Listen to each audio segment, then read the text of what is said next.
अस्सलाम वालेकुम बेटा, हमने प्रीवियस लेक्चर में कैरेक्टराइजेशन के बारे में पढ़ा था और आज इस लेक्चर में हम नोमेनक्लेचर के बारे में पढ़ेंगे। ये जो नोमेनक्लेचर होता है इसमें हम एक जो लिविंग ऑर्गेनिज्म होता है उसको हम एक नाम देते हैं ताकि उसको आइडेंटिफाई किया जाए। So we can define it as a system of providing a unique name to a living organism so that it can be easily identified and recognized.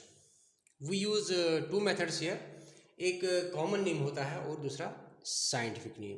ये जो कॉमन नेम होता है it is also called regional और local name because we use local और regional language. जो हमारी अपनी mother tongue होती है या जो इस रीजन में लैंग्वेज बोली जाती है, हम एक ऑर्गेनिज्म को उसी लैंग्वेज में ये नाम देते हैं, इसीलिए उसको हम कॉमन नेम कहते हैं। तो इसके कुछ फ़ायदे हैं हमारे लिए।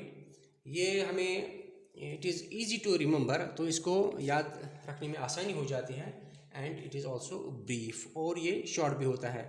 और जो रेजिडेंट्स होते हैं they are familiar with these name since their childhood and because of this, क्योंकि ये बचपन से ये नाम सुनते रहते हैं तो इसलिए उनके लिए इसको प्रोनाउंस करना और याद रखना आसान हो जाता है। तो ये जो कॉमन नेम है इसकी सिग्निफिकेंस है।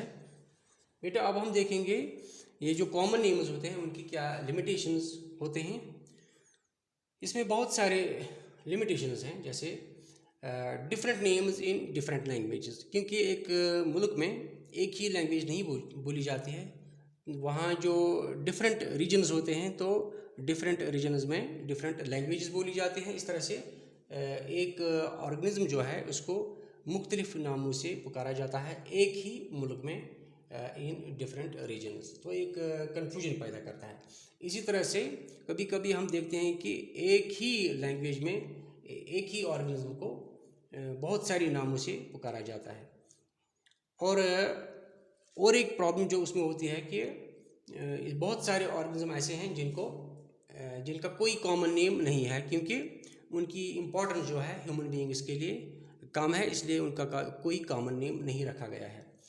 और एक प्रॉब्लम इसमें आती है कि हम कॉमन नेम से कम्युनिकेशन नहीं कर सकते हैं because there are scientists from different regions and even in the same country they cannot communicate through these names because there are different names in different regions of a country for the same organism. तो हम देखते हैं कि ये जो common names हैं इसमें कुछ मिसनोमर्स भी हैं, जैसे हम लिखते हैं love in a mist, Hahn and chicken, forget me not, widows tears. ये कुछ ऑर्गेनिजम्स के और कुछ प्लांट्स के नाम रखे गए हैं। तो इसी तरह से हम देखते हैं कि कुछ इसमें मिसलीडिंग भी हैं, जैसे स्टार फिश है, सिल्वर फिश, जेली फिश, तो ये ट्रू फिश नहीं है, इसलिए एक कन्फ्यूजन पैदा करते हैं।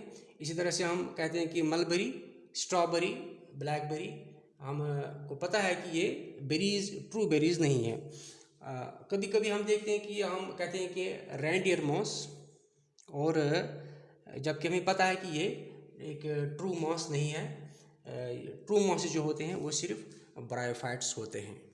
बेटा हम देख रहे हैं कि ये जो कॉमन नेम्स थे उनमें बहुत सारे लिमिटेशंस थे, इसलिए we have now named the organisms on the basis of scientific principles, जिनको हम साइंटिफिक नेम्स कहते हैं। तो ये जो साइंटिफिक नेम्स होते हैं they are of three types: polynomial, binomial and trinomial.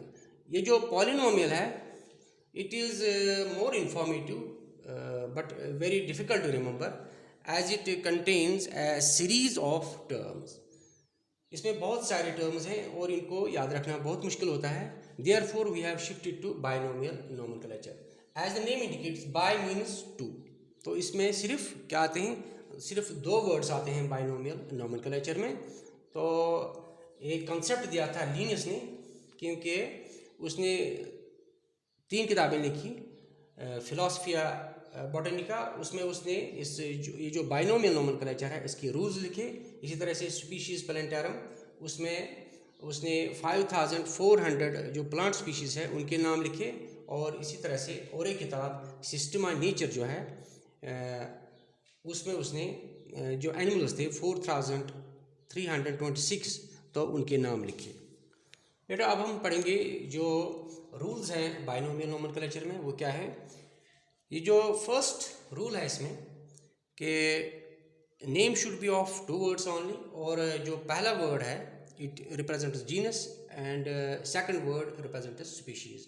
तो ये जो साइंटिफिक नेम्स है, जो पहला नाम होता है that is the genus, and जो सेकंड नेम होता है उसमें that is the name of the species.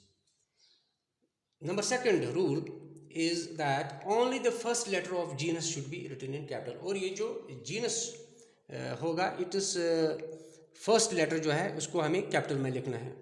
However, if the name belongs to any place or author, the first letter should be written in capital.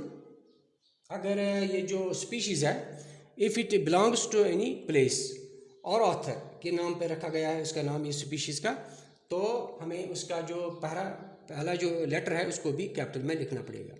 इसी तरह से if it is computerised then the name should be written in italics without underline. ये इसमें ज़रूरी है कि अगर ये कंप्यूटराइज्ड है it should be written in italics but without underlining it. However if it is written by hand, if it is written handwritten, then the 2 words should be underlined separately. उनको हमें अलग अलग अंडरलाइन करना है but without italics.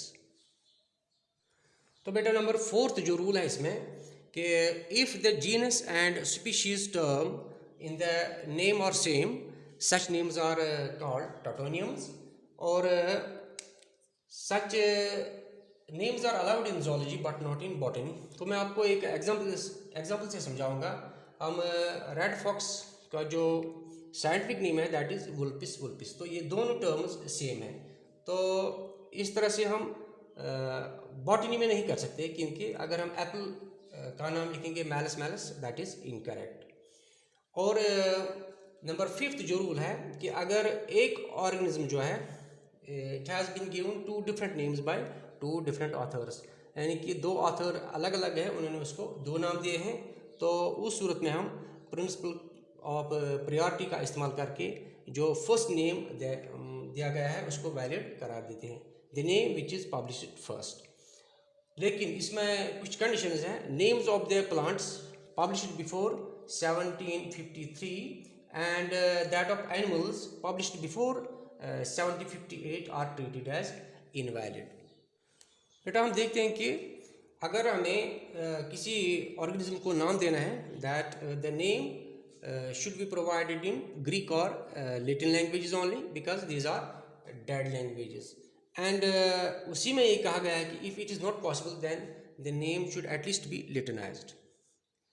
Number 7th जो rule है that in सब cases the name of the author is also added after species term. तो जो हम स्पीशीज़ होता है इसके बाद हम ऑथर का नाम लिखते हैं, लेकिन ये जो ऑथर का नाम होना चाहिए it should be in abbreviated form और इन रोमन स्क्रिप्ट। और जो हम इसमें कोड्स इस्तेमाल करते हैं ICBN international code of botanical nomenclature, international code of zoological nomenclature, international code of viral nomenclature and international code for the nomenclature of cultivated plants. So this was all about binomial nomenclature.